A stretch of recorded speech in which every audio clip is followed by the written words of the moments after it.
You're listening to the Co-Creator Network. When you change the way you look at things, the things you look at change.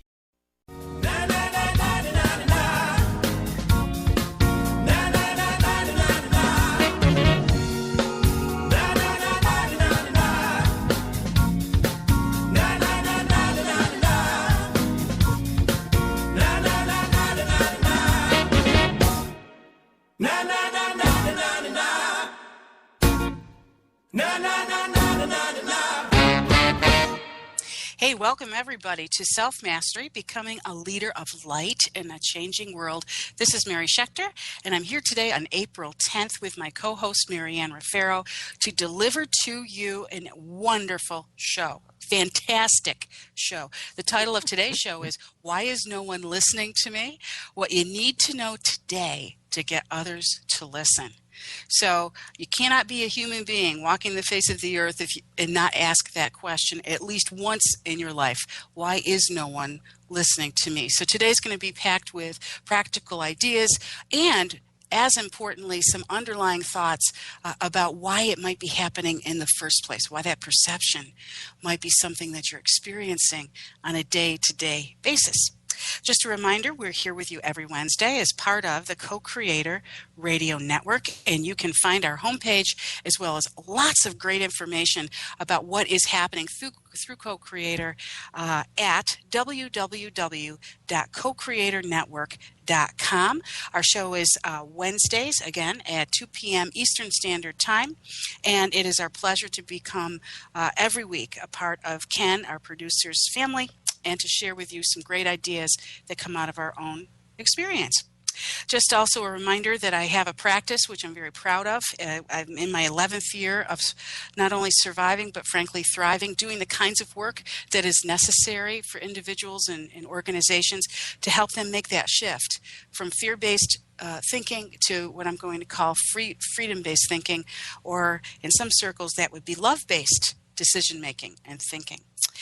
The practice is focused in three ways. One is we provide executive coaching, consulting, and then customized training for organizations as small as 2 and as large as 2,000. And our initial phase when we go in is to help you diagnose perhaps what the behavioral issues are, taking a look at where the patterns of dysfunction may be, where those pockets of fear may be interrupting your productivity, your efficiency, your connectivity, as far as courage and compassion and commitment is concerned. Because what we know is when individuals are behaving badly, that does cost the organization money. And believe it or not, you can remedy that. You can remedy it by working from the inside out, working from one individual at a time, shifting perceptions. And as you change those perceptions and as self-esteem grows, people are able to work so much more fluidly, with confidence, and you begin to see the results in dollars and cents. So focusing on emotional intelligence, bringing people together with performance and emotional intelligence is that focus on a day-to-day basis.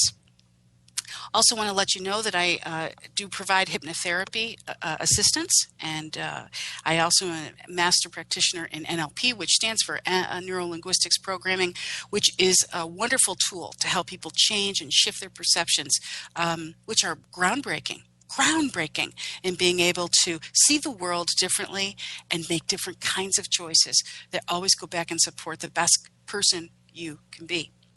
Also offer HeartMath stress reduction. HeartMath is a cutting-edge tool and technology and approach. They're worldwide at this point, and if you want to find out more about HeartMath, you can go to heartmath.org or heartmath.com. Follow me on Work Intuitively on Twitter, at Work Intuitively.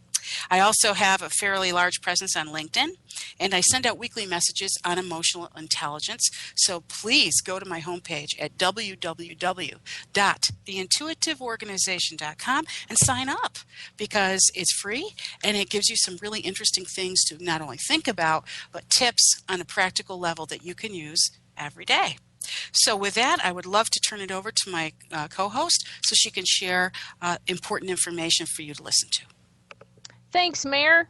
I haven't been listening to a word you said. I'm only kidding. Of course, I've been listening to you. Why would I not listen to you?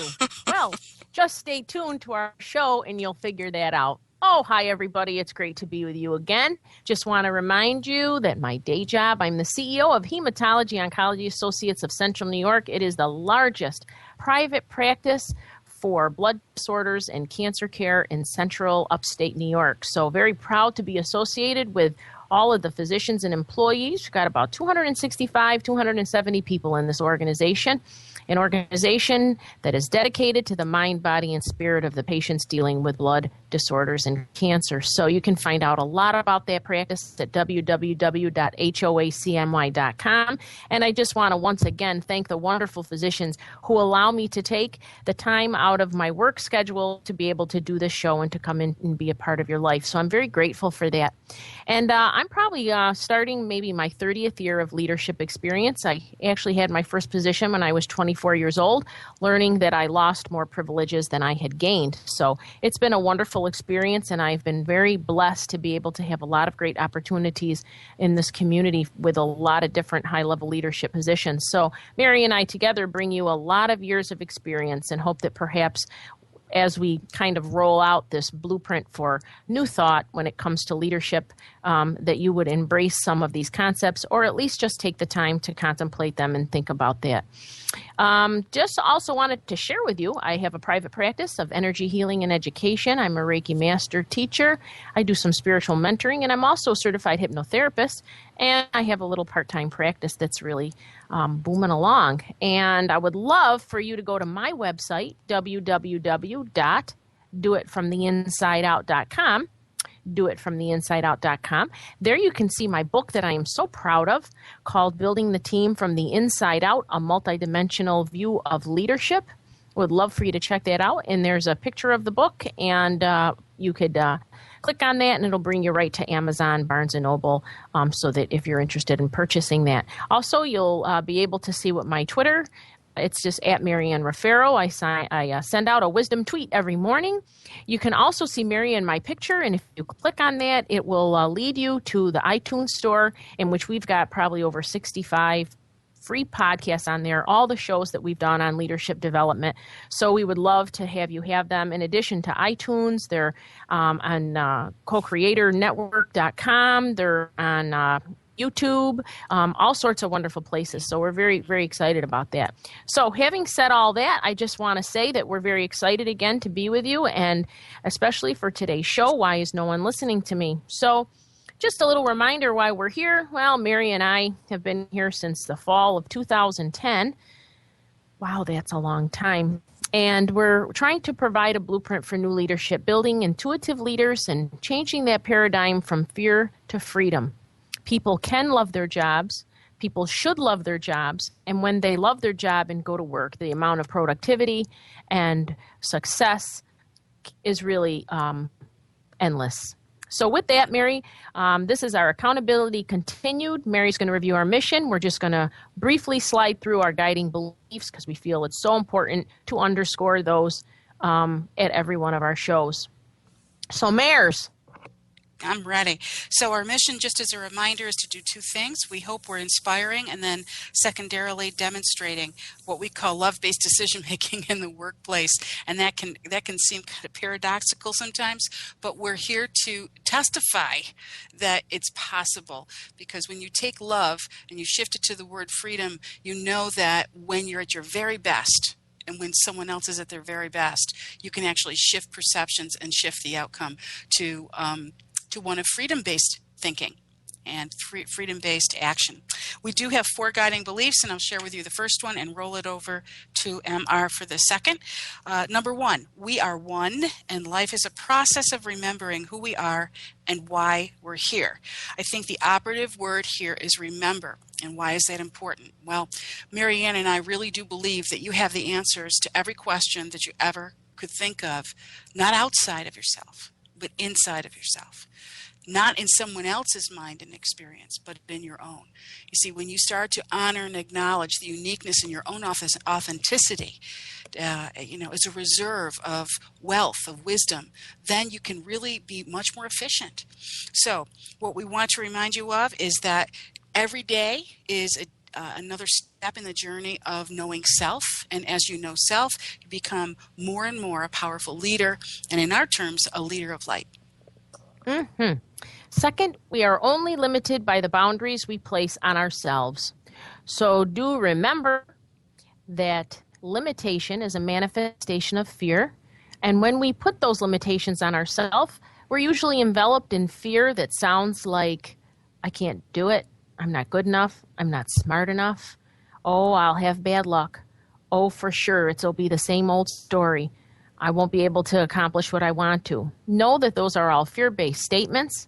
Those are limiting statements. And instead, using the power of choice, the power of thoughts, the power of your mind, the innate power from within that should never be underestimated, you can look down the avenue of potential instead. And that you will be enveloped in love. And it sounds like, I can do it. I know I can do it. I believe in myself. I'm worthy. I love who I am. I've worked hard. I'm resilient. So just remember that we are only limited by the boundaries we place on ourselves. Maryann? Number 3, things are not always what they appear to be. And I do really love this one because it's a reminder for us that as long as you're a human being walking the face of the earth, you will come face to face with drama. And if you're a leader, then you can certainly count on drama being part of your daily experience. And when you fall victim to that drama, when you allow yourself to get pulled into the he said, she said, the right, the wrong, the polarization that happens when people are basically making decisions in fear and playing out whatever issues and triggers they have as individuals, you're not going to do your job effectively. And so what we want to remind you of is that if you're really stepping into a transcendent role as a leader, you're able to take that in-breath, you're able to step back, you literally can count to 10 and to say, what is it that I can do in this moment that will serve not just myself, not just one person I'm looking at or the person that to my left, but everybody that's involved in this situation. And it's interesting, everybody, when you choose to not react, but be proactive by using your own inner guidance, you usually get much more profound, long-term, strategically enhancing decisions than you would have otherwise. So things are not always what they appear to be. They are not. And above all, there's a highest good for everything that happens in life, and it's essential to maintain and embrace the energy of gratitude. So it's hard to be thankful sometimes for our challenges, but if we do look at them as opportunities and know that at some level of consciousness, everything that happens to us we have agreed to, nothing is just thrown on us, we are not victims, and at some level, it is for our highest good, although perhaps that is not the window that we are currently looking out of. But if we do believe and have that faith in ourselves, then the challenges become opportunities, and there's always something to celebrate for growth, as painful as the experience might be. And with that, I am so excited to start out our show. So am I, because it's such a prevalent issue, isn't it? I mean, from where you sit, with so many people coming at you, asking you for advice, counting on you for leadership, oftentimes they're wanting your ear. They're wanting you to listen to them, right? So I think that as soon as I just go through a little description here, what would be very fascinating, I think, for folks is for you, if you're ready and you can think of something that you'd like to share. What is it like to be in a supreme leadership position, such as a CEO, with people coming at you, and what motivates you in your decision-making seat to listen to certain people, or to be challenged, if that is possible, to not listen to others? What is the formula for people to be more successful? So I'll just give you that to consider while I just take people through just a couple of thoughts. We often hear complaints that nobody listens to folks in the workplace. They could be clients of mine, they could be employees of Maryann's, they could be colleagues of both of ours. This also happens for home as well. I mean, we certainly know that exists. So we know that it's really an exaggeration that no one listens to you. However, when you perceive that there's a theme that might be going on in that department, it could be time for you to take a little stroll down inventory lane. Taking a look at yourself is the first stop in finding the answers. So one of the things that I'd like to just throw out there, one of two kind of basic approaches, and then we can have our banter back and forth, is really a question to our listeners, Maryann. And when I'm coaching people, I will ask this question. And you wouldn't believe the responses I get. First, it's a blank stare. Then sometimes people will just blanch and go white because they honestly cannot answer this. It is foreign to them. So let me put out there what I put to clients. What does it actually look like when people are listening to you? What does it actually look like when people are, in caps, A-R-E, listening to you? Can you become conscious of what might feel good to you? Do you know what it actually looks like in your world? You see, because once coworkers and friends, once you identify what the signals are, then you can give people the feedback, friends, colleagues, coworkers, to help them stay on track with you. And once you're able to do that, they can meet you halfway. So what does it look like when people are listening to you? Now, Maryann, do you have any thoughts on that one? Well, I think what it looks like when people are listening to me is that there's a level of engagement. There's eye contact. There's body language, nonverbal communication, maybe of acknowledging that they're listening, nodding, change of expression. And ultimate satisfaction as someone listening is that later on, after the conversation ends, somehow whatever you have said has either been integrated into something that the group is doing, something that has had some positive effect on someone's life, or you've become an agent of change. So those are the things for me. When I get an email the next day that someone says, you have given me hope that I never would have gathered on my own because of the perspective and the ideas that you've thrown out to me. Thank you. That's when you know that someone was really listening, because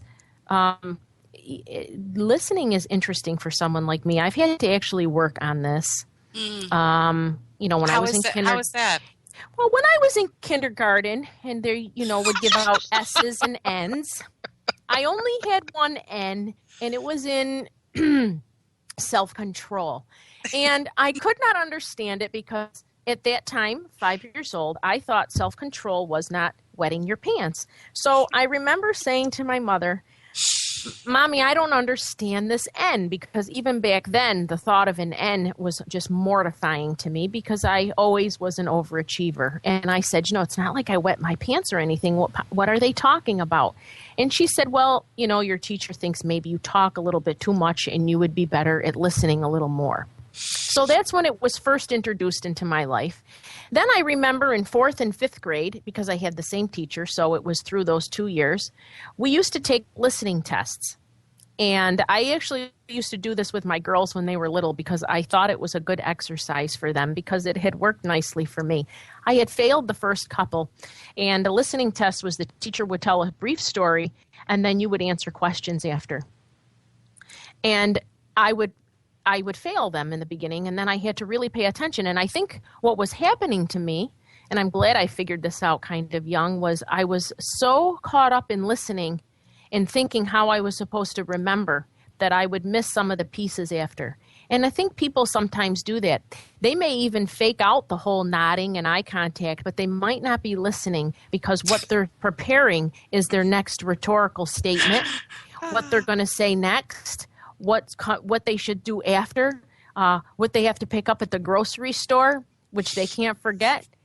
These are all. So the skill of listening is to be present and to pay attention. And I mean, all of us go off on our own little things, and just ask our spouses, and they will tell you how, sometimes we don't always listen. I've heard it said we hear with our ears, but we listen with our heart. Heard that said. Well, that's interesting. I mean, here's an interesting fact is that on average, what research tells us is that we can only engage for about 60 seconds. And then what we'll do is we'll cycle out. We'll go from that present moment. We'll apply it to something that either happened in the past or into the future. And then we'll come back into the conversation. So when you're really engaged in listening, it goes a lot of different directions. And what can happen, just to finish this thought out, to add my piece to it, with people, I think, is that people have different listening styles. Mm-hmm. So here's a concrete example that just came up the other day when I was coaching somebody. They said, well, I'm a great listener. I said, really? To show me what it looks like when you're listening. And they actually turned towards their computer and they started, typing, and they said, when people come in, I can actually multitask and I can listen to them at the same time. And I said, really? I said, so how do I know, as the person that just walked into your office, that you're actually listening to me as opposed to, typing email? And he didn't know what to say. Mm-hmm. He said, well, they should know because I'm responding to their questions. And so I said, I beg to differ. So let's go back to this whole concept of style. Find out what is important to the other person that you are engaging. For you and I, it might be eye contact. For somebody else, they might be able to multitask, but it doesn't matter. What does matter is being honorable and respectful and connected to your audience. Hello, mm-hmm. to your audience. Find out what motivates them. So just to summarize, what does it look like when people are listening to you? Know what's important to you. For example, I like my husband to look at me when he's talking to me, not be on the computer. Okay, that tells me he's actually listening. On the other hand, as an IT person, he doesn't need it because he's mm-hmm. wired differently. Mm-hmm. Here's the next one, Mare, and then we're going to break to take a minute or two for your book. But boy, do I love this one. I love it. Do you say things that are worth listening to? Mm-hmm. You say things that are worth listening to. And how do you say it? Did you ever notice someone could take 10 minutes for a point that would take like maybe 30 seconds and you miss the whole thing because it's such a scattered way of communication. It is. Sometimes, I know people who almost exhaust me while they're talking because I have to sift through all this information to find out what the key message is. Mm-hmm. Exactly. And you have to look at what is behind your need to communicate. And this is, I would hope, one of the most basic lessons we would get people to consider. Number one, start to thematically go through and be that third party and listen to yourself as you're going through your day. Are you complaining? Are you using communication as a channel to detox with people, and to what degree? Because if you are just basically a toxic dump and every time you open your mouth, there's some other complaint, some other negativity, why would somebody want to be around you in the first place? Right? Mm-hmm. Just another quick aside, my son, just entered the job market. And one of the things I was coaching him to do was, because he's highly analytical, is every time he comes up with, quote, identifying an issue / a problem, I said, make sure you've got a solution to go with that, because otherwise you can become labeled as being, the person who's only focused on the glass as being half empty as opposed to half full. Mm-hmm. Always be a 1-2 punch. And I think that's another basic approach to communicating is, again, what's behind that communication, what's your motivation, what's your intent, and then take a look and be that third-party observationist and say, oh my God, would I want to listen to myself? Mm-hmm. So mm-hmm. What do you think? And let's go to your book.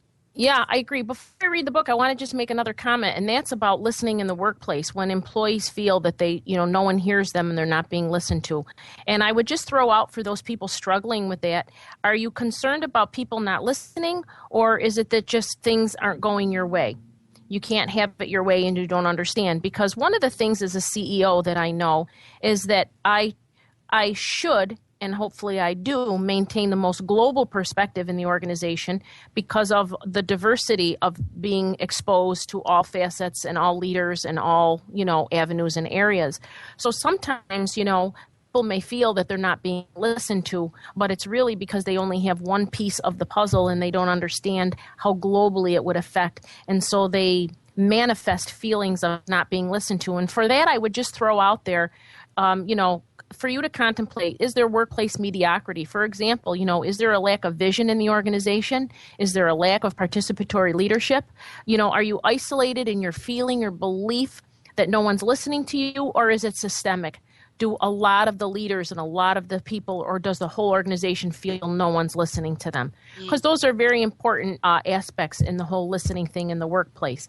So if it's an isolation and that you feel no one's listening to you, then everything we've talked about in this show is really perfect to do a self-assessment and to really look within. But if it's systemic, I just want to remind people that, you can either try to be the change that you want to see, work with whomever in the organization that could be an agent of change, group together people who are willing to listen and people who are effective communicators. But if that can't happen, then it goes back to the same old two choices: change your mind about where you are or find a new job. And I just wanted to throw that out there because a lot of times people think no one listens to me.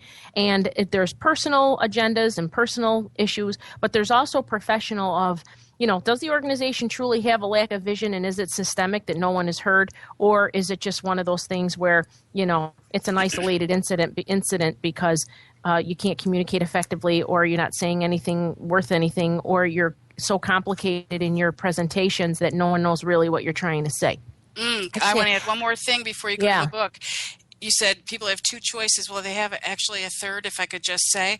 They should call me. Because that's what I'm doing all the time, is helping organizations and groups and departments learn how to break through that systemic pattern and kind of relearn and retrain. So just had to put that plug in there. Yeah, that's awesome. All right. Okay, Let's go to the book. Yeah, very short little paragraph I'm going to read from the back of the book where I do my 8.5 by 11s, and the word is patterns. Once again, building the team from the inside out, a multidimensional view of leadership, page 155, and it's just a very brief thing. But when we're feeling that someone's not listening to us, or there's an issue then of people not wanting to listen, or they don't listen, or we feel we're not heard, or we can't communicate, that's a pattern. So that's a pattern of thought, it's a pattern of behavior, it's a pattern of occurrence, and so I just offer this. When we take time out of our busy schedules to patterns of thought that mold our actions, we become mindful of those thoughts and activities that don't serve us. Awareness is the first step in healing. When we are controlled by our thought patterns, we become hostages to conscious and unconscious impulses. As we progress through our day, let us observe our senses to see what attracts us and what repels us. This effort helps us gain mastery over our reactions and allows us to learn how to better manage our moods and emotions. And really, that's just it. I want people to understand or recognize or think about that, there are patterns, are ubiquitous, they're all over. They say a lot, and they have great meaning. So sometimes we just have to take a moment out of our busy schedule, look within at our own patterns of thought, patterns of behavior. What are we feeling? Why are we feeling it? Are we alone in feeling it, or is that the group and an organization? Okay. So a lot of things we said today. Yeah, a lot of good things, and then what's I'm considering is that we might want to do a follow-up, because listening and communication, listening in the family of communication is just so very vital in organizations. I would say when I'm in front of groups, it is the gas that drives the Ferrari that is your company. You could have the most expensive cutting-edge equipment in the world, but if you cannot master decent communication between individuals, departments, divisions, give it up, because it's just not going to work. Also, I think it's interesting as we kind of wind out today, you just mentioned emotions in the last couple of sentences of your book. And next week, we're actually going to be covering a very interesting topic. It is entitled, Emotions Are Contagious. What emotions? I love that. Emotions are contagious. What emotions are you, quote, spreading to others, even unknowingly? So this is where Maryann and I are really going to have fun, because with her background in science and my involvement in heart math, we're going to be giving you some information that heretofore, I guarantee you haven't known about the connection between mind and body. Exciting. Yeah, communication, everybody, the key to success, listening, and vital and integral component of that. So, wishing you a wonderful week. Remember our websites, theintuitiveorganization.com, doitfromtheinsideout.com. You can find out more about us and send us a message. Have a Marvy week. Bye-bye.